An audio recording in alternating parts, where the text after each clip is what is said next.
Salut à toi et je te souhaite la bienvenue dans ce nouvel épisode de mon podcast. J'espère que tu vas bien et je te remercie pour l'accueil que tu as fait pour mon premier épisode. Merci beaucoup.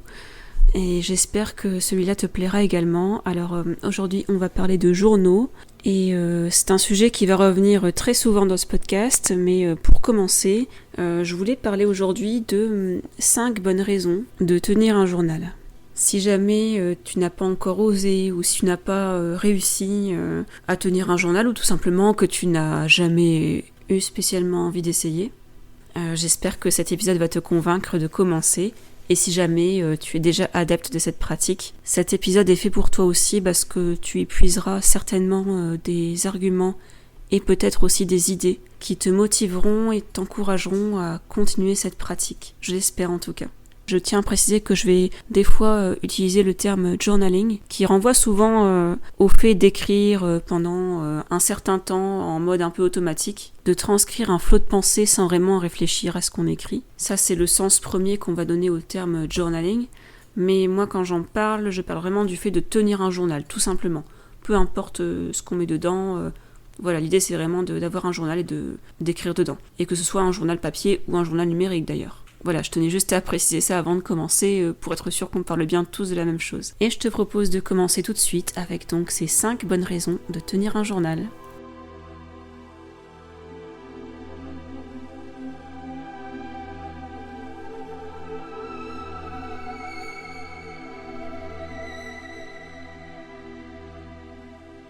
Raison numéro 1, se surprendre soi-même.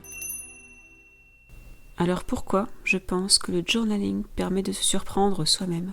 Parce que je pense qu'on n'imagine vraiment pas ce dont notre cerveau est capable.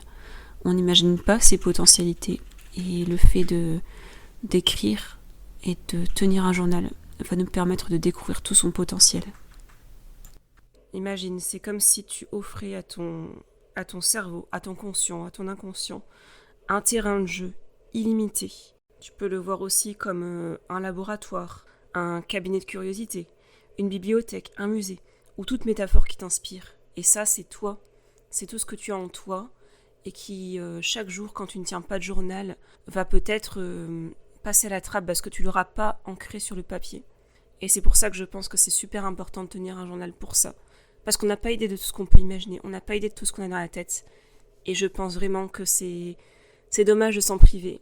Et de ne pas découvrir toutes les belles choses que notre esprit peut concevoir, tout simplement. Et là, je te parle pas que du fait d'écrire de manière complètement intuitive et aléatoire, en fait. Je te parle de tout ce que tu peux faire dans un journal, tout ce que tu peux imaginer faire dans un journal. Ça peut être du brainstorming, ça peut être un collage, ça peut être l'écriture, répondre à des questions, faire un exercice, et encore des tas de choses que tu peux imaginer. Et tout ça, ça t'ouvre des portes qui chaque jour ne s'ouvrent pas quand tu ne tiens pas de journal. On a tous quelque chose à exprimer, on a tous quelque chose en nous qui ne demande qu'à sortir. Il y a beaucoup de personnes qui se bloquent parce qu'ils ne savent pas vraiment ce qu'ils peuvent écrire dans un journal. Mais je suis sûre qu'en prenant l'habitude de tenir un journal, c'est certain qu'on peut avoir de belles surprises. Deuxième raison, suivre son évolution. C'est important de garder à l'esprit que nous ne sommes pas des êtres figés, qu'on a une capacité à évoluer au cours de notre vie.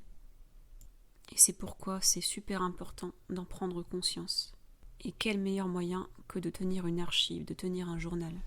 Et je pense que des fois on n'imagine pas à quel point on peut évoluer, ne serait-ce que en 6 mois, en 1 an.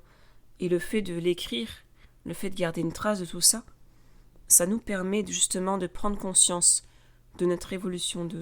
En relisant nos pages, on peut voir nos préoccupations de l'époque, nos buts, nos rêves, notre état d'esprit. Et tout ça, ça évolue. Et comment peut-on en prendre vraiment conscience ? Comment est-ce qu'on peut en saisir toute l'ampleur si on ne tient pas de journal ? Si on ne garde pas trace de ce qu'on a fait ? On pense parfois que notre cerveau retient les choses importantes, mais en réalité, on oublie très vite. Et on se laisse vite rattraper par le quotidien et toutes les petites choses qui ont pu contribuer à nous faire évoluer, ça disparaît de notre mémoire en fait. Et c'est tellement dommage parce qu'on a tant à apprendre de nos expériences. On a à prendre autant des expériences positives que des expériences entre guillemets négatives. On peut aussi voir en relisant nos pages comment on a réussi à surmonter un problème. Et ça peut être des situations qui se répètent actuellement et on peut trouver les solutions dans ce qu'on a pu faire par le passé, par exemple. On peut aussi garder une trace de ce qu'on a lu, de ce qu'on a aimé, de ce qu'on écoutait comme musique à l'époque, de plein de choses qui nous ont fait du bien à un moment donné, qui nous ont fait grandir. Encore une fois, voilà, tout ça, c'est très vite perdu en fait. On s'imagine pas à quelle vitesse on peut perdre ces informations. Voilà pourquoi je pense que tenir un journal est vraiment un excellent moyen de suivre son évolution et de tirer le meilleur de son expérience. Troisième raison, apprendre la rigueur. Cette raison-là, cet argument-là peut paraître un petit peu rébarbatif, mais je pense que dans la vie, il faut un minimum parfois d'organisation et de rigueur. Et je trouve que se mettre à tenir un journal, c'est prendre une habitude, c'est ancrer une habitude dans notre quotidien. Et je trouve que c'est très satisfaisant de voir qu'on arrive à s'y tenir, justement, qu'on arrive à être rigoureux, à être régulier, à être constant. Je pense que ça apporte vraiment un plus dans la vie. Ça nous permet d'être fiers de nous, aussi parfois on ne s'imagine pas à quel point un journal peut se remplir vite, en fait. Et c'est tellement, enfin, je peux vous le dire, c'est tellement satisfaisant quand on voit le nombre de pages qui se remplissent, qu'on reparcourt son journal rapidement, on voit tout ce qu'on a fait, et ouais, on se dit qu'on a réussi, qu'on a réussi à être régulier, qu'on a réussi à se tenir à une certaine discipline, et franchement, ouais, ça fait du bien. Il y a des moments parfois dans la vie où on a l'impression que c'est un peu le chaos, et se dire qu'on a au moins ça, on a au moins cet outil-là qui est stable, qui est comme une espèce d'espace sécuritaire où on sait qu'on va être régulier. Ça peut nous donner confiance en nous et nous aider à surmonter des moments qui sont pas forcément toujours simples.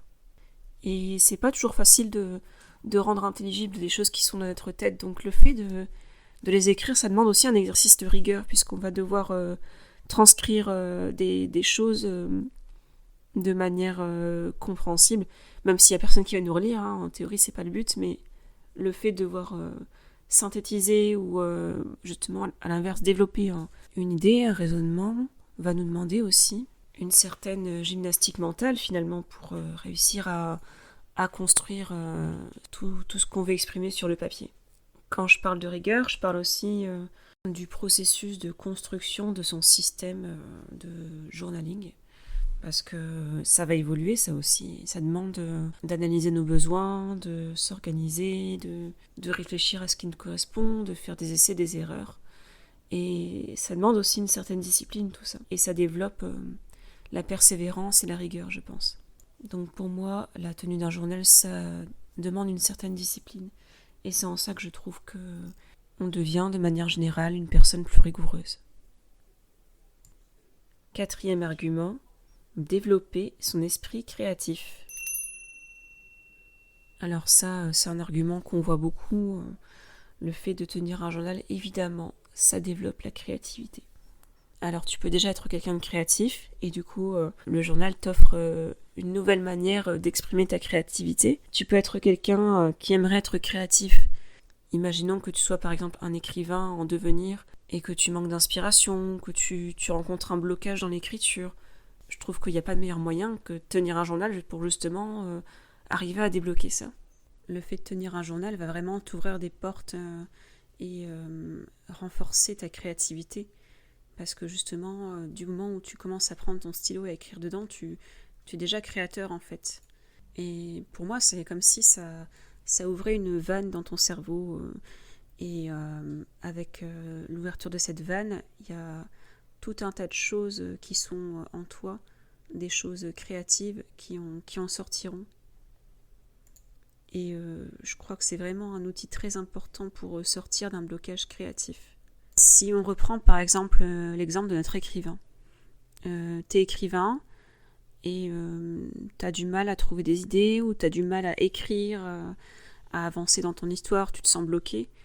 Et ben, le fait de tenir ton journal, ça va te permettre potentiellement de te sortir un peu de ton histoire et d'écrire sur toute autre chose, alors que ce soit fiction ou non, hein. Tu peux très bien raconter juste ta journée ou raconter quelque chose que tu as vu, parler d'un truc qui t'a inspiré ou inventer une toute petite histoire sur autre chose. Tu peux aussi faire un brainstorming pour chercher des idées. Et tout ça, ça va faire que même si t'es pas en train de travailler sur ton projet de roman à toi, imaginons, tu vas quand même créer des choses, tu vas quand même faire quelque chose et ça te donnera confiance en toi et ça te permettra de te débloquer pour après revenir à ton projet. Et le fait de tenir ton journal va te permettre aussi de découvrir ce que t'aimes faire, si t'aimes plutôt dessiner, si t'aimes plutôt écrire des pages et des pages, si t'aimes bien plutôt parler de ton quotidien ou si t'aimes bien plutôt parler de ton avenir, de ce que tu imagines pour toi, tes projets, ou au contraire, est-ce que tu préfères raconter ton passé ou parler de personnages fictifs. Voilà, tu vas découvrir un petit peu ton style, ce que t'aimes bien faire, que tu prends plaisir à faire, parce que le but du journaling, c'est aussi d'écrire des choses qui nous plaisent. Enfin, quand je dis écrire, ça peut être aussi bien dessiner. Enfin, voilà, c'est très large. Hein. Mais le but, c'est de faire quelque chose qui nous plaît, donc forcément, tu vas aller vers des choses qui te plaisent et tu feras pas autre chose. Tu te forceras pas, en fait. Et c'est le fait, je pense, de ne pas se forcer qui laisse justement libre cours à la créativité. Et c'est en ça que je trouve vraiment que oui, le fait de tenir des journaux va te permettre de te mettre dans la peau, d'incarner quelque part l'identité d'une personne créative. Et plus tu vas incarner cette identité, plus ça va s'ancrer en toi et tu t'identifieras à un artiste. Parce que pour moi, chaque journal est une œuvre d'art. Peu importe qu'il soit beau, moche, qu'il soit très travaillé ou alors juste avec de l'écriture. On est tous porteurs de ces petits chefs-d'œuvre en fait qui sont créés par nous. Et c'est important d'en prendre conscience et justement de pouvoir se valoriser, se sentir en confiance et avoir plus d'estime pour soi parce que justement on est tous capables de créer quelque chose. Donc on peut plus dire qu'on n'est pas créatif, qu'on n'est pas imaginatif. On l'est tous, on en est tous capables. Donc je peux que t'inviter à te lancer rien que pour cette raison-là. Parce que, encore une fois, ça rejoint le tout premier argument. Tu vas te surprendre en fait. Tu n'imagines pas tout ce que tu es capable de faire. Et c'est qu'en essayant que tu vas te rendre compte de ton potentiel. Donc laisse-toi aller à ta créativité et laisse sortir de toi cet artiste intérieur qui ne demande qu'à s'exprimer. Dernier argument, donc cinquième, et peut-être le plus important, se comprendre et prendre soin de soi.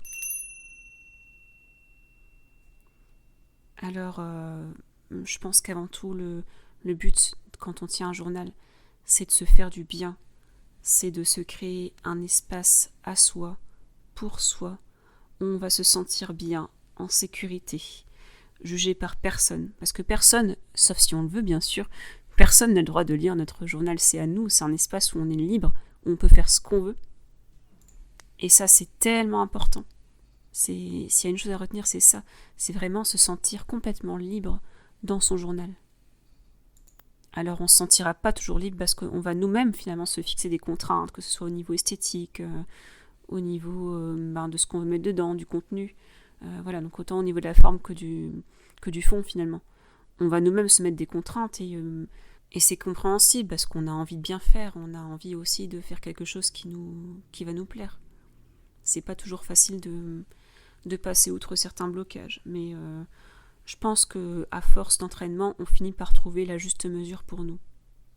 Et surtout, il faut garder en tête que le but, c'est vraiment de prendre soin de soi, comme je l'ai dit tout à l'heure, et également d'apprendre à mieux se comprendre. Parce que le fait d'écrire, c'est comme si on prenait un rendez-vous avec soi et qu'on avait un dialogue intérieur avec soi-même. Et c'est pas pareil que ce dialogue qu'on a avec nous-mêmes dans nos pensées, avec notre conscience et toutes ces pensées qui nous parasitent l'esprit tout le temps. C'est vraiment différent de poser sur le papier. Ça, c'est vraiment une autre manière de réfléchir. Et il y a vraiment ce sentiment d'entrer en dialogue avec soi et de discuter comme on discuterait avec un ami presque. avec quelqu'un d'extérieur à nous. Et justement, ensemble, en fait, on va discuter, on va collaborer et on va chercher des solutions. Tu peux t'imaginer que tu t'installes dans un canapé au coin du feu avec un thé et que tu as un ami en face de toi et vous vous installez tous les deux et vous discutez tranquillement. Vous échangez sur vos idées, sur vos problèmes peut-être, sur des pensées que vous avez eues, que ce soit des pensées, des idées sur le monde, des idées sur une situation que vous avez vécue. Enfin, voilà, c'est tellement libre. Vous parlez de vos rêves et il y a ce retour en fait qu'on n'a pas forcément quand on fait que penser, entre guillemets. Il y a vraiment un sentiment d'avancer en fait. Parce qu'une fois qu'une chose est sur le papier, on en prend réellement toute l'ampleur et on peut prendre plus de recul. Parce qu'une pensée qui est posée sur le papier, elle n'est plus en train de mouliner dans notre tête, tout simplement. Et elle devient concrète. Et le fait de l'écrire, voilà, ça permet d'avoir un matériau avec lequel travailler et avancer, pour pas rester pendant 1 an avec la même pensée qui nous travaille, ou la même idée qui verra jamais le jour. Au moins, c'est écrit, c'est noté. Et on peut qu'avancer avec ça. Donc, en termes de bien-être, c'est assez conseillé parce que, du coup, justement, ça nous permet de nous décharger aussi de notre mental qui peut parfois être très envahissant, très pénible. Le fait de l'écrire, ça remet la pensée à sa place, entre guillemets, de se dire que c'est juste une pensée et que ça ne nous définit pas. Et donc on va prendre soin de soi dans le sens où on va se vider la tête des choses qui sont un petit peu lourdes parfois dans notre quotidien. Et on va se sentir plus léger et plus apte à avoir l'esprit clair. Plus on avance dans l'écriture, dans la tenue d'un journal, plus on va prendre conscience de nos besoins, de nos désirs, de nos rêves, nos aspirations. Plus on va se connaître. Et moi je suis persuadée que la connaissance de soi est la clé de l'épanouissement et du bonheur. Et je termine donc là-dessus cet épisode consacré aux 5 arguments. Et c'est pas les seuls arguments, mais en tout cas c'est ceux qui sont tirés de mon expérience personnelle et qui, j'espère, vont te parler et te convaincre comme moi. Ils m'ont convaincu que cette pratique du journaling était devenue aussi essentielle dans ma vie de tous les jours. Et c'est des raisons pour lesquelles je ne reviendrai plus en arrière. C'est clair et net. C'est une pratique qui m'accompagnera pour toujours. Et je suis vraiment heureuse de l'avoir découverte et très contente aussi de la partager avec toi. J'espère que ça t'aura donné envie, ou j'espère, si tu tiens déjà un journal, que ces arguments t'auront parlé, t'auront intéressé, et peut-être que tu vas trouver là quelques idées pour continuer ou commencer ton journal. Je te remercie énormément d'avoir écouté cet épisode jusqu'au bout, et si ça t'a plu, rassure-toi, on parlera encore beaucoup de journaling sur ce podcast, parce que c'est ma passion, et que c'est un plaisir pour moi d'en parler et de la transmettre. Je te souhaite une très belle journée et je te dis à bientôt dans un prochain épisode.